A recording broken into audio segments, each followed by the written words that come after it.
This is Land of Havilah, 1 Chronicles 5. These chapters are some very limited genealogies of the tribes of Israel.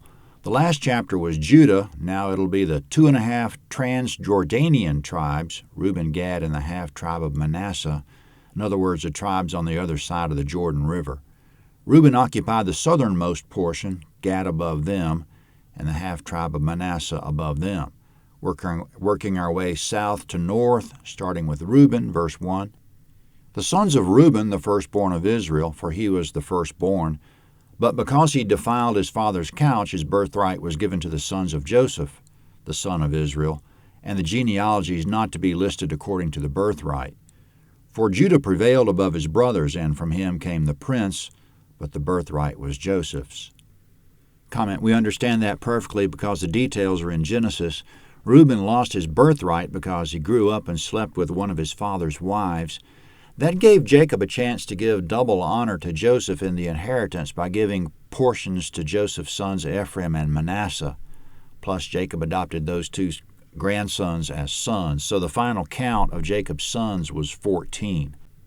The final count of territories in the Promised Land was 12 because Joseph and Levi had nothing named after them. In verse 2, Judah prevailed above his brothers, and from him came the prince, meaning Judah eventually became the strongest tribe. And Yahweh brought forth David from Judah, telling David he would have a son on the throne forever. The prince in that verse is a foreshadowing of Christ, who would be that one promised son coming from Judah. Of course, this solidified Judah's preeminence. Now getting on with Reuben and this very brief listing of some of his descendants, verse 3. The sons of Reuben, the firstborn of Israel, Hanok, Palu, Hezron, and Carmi. The sons of Joel, Shemaiah his son, Gog his son, Shimei his son, Micah his son, Reah his son, Baal his son, and Bera his son, whom Tilgath-Pilneser, king of Assyria, carried away captive. He was prince of the Reubenites. Comment in verse 3, we know about Reuben's sons from Genesis. In verse 4, the name Joel pops up from nowhere as a descendant of Reuben, but we don't know his exact connection to Reuben. In verse 5, Joel's last descendant in the line is Bera. Bera was unfortunate to be in the generation that was taken away captive by Assyrian king Tilgath-Pilneser. He's Tiglath-Pileser in 2 Kings.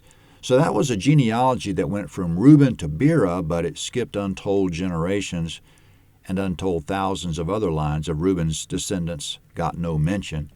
A few will be mentioned coming up, and again it's very disjointed. Verse 7.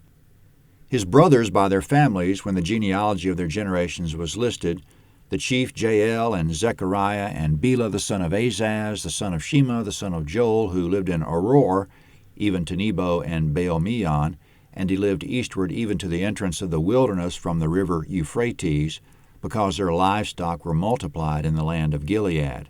In the days of Saul they made war with the Hagrites who fell by their hand, and they lived in their tents throughout all the land east of Gilead. Comment in verses 9 and 10, if we started in Genesis and read to this point, it's news to us that Reuben's descendants didn't confine themselves to their original inheritance. They spread east as far as the edge of the barren desert and north to the Euphrates River. Now coming up, Gad was north of Reuben. It'll be the same type of limited and disjointed genealogy. Why these men made the list of notables, we don't know, except they were recognized leaders, and exactly how they trace back to Jacob's son Gad, we don't know. Verse 11. The sons of Gad lived over against them in the land of Bashan to Selecah.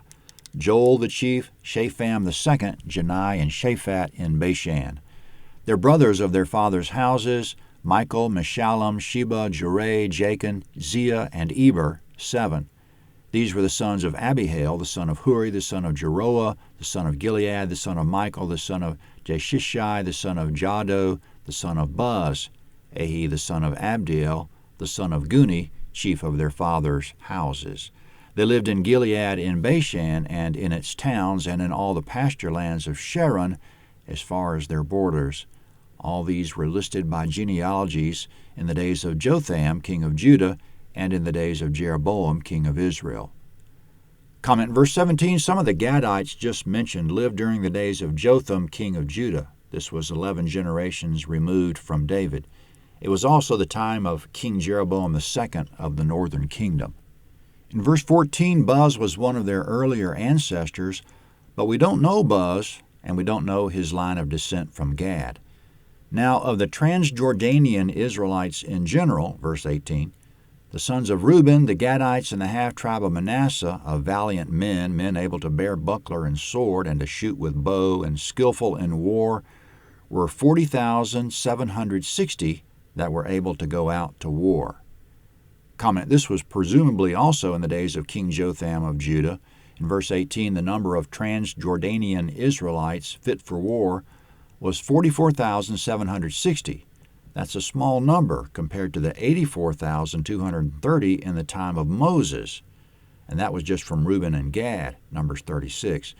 Why did the population dwindle in the Promised Land? It was because Israel chronically disobeyed Yahweh and there was a failure to thrive, 2 Kings 17. But there were some bright spots coming up, verse 19. They made war with the Hagrites, with Jetur and Naphish and Nodab. They were helped against them, and the Hagrites were delivered into their hand, and all who were with them, for they cried to God in the battle, and he answered them, because they put their trust in him. They took away their livestock, of their camels 50,000, and of sheep 250,000, and of donkeys 2,000, and of men 100,000. For many fell slain, because the war was of God. They lived in their place until the captivity. Comment, in other words, the Transjordanian Israelites did some more conquering and took better possession of their territories. In verse 22, in the end, Tilgath-Pilneser of the Assyrian Empire conquered the Transjordanian Israelites and carried them off to distant locations.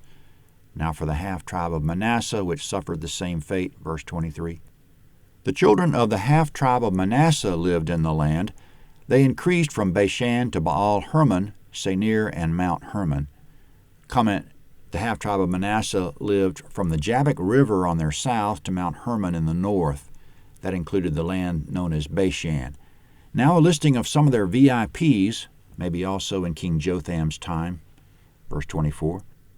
These were the heads of their fathers' houses, even Epher, Ishi, Eliel, Azriel, Jeremiah, Hodaviah, and Jadiel, mighty men of valor, famous men, heads of their fathers' houses.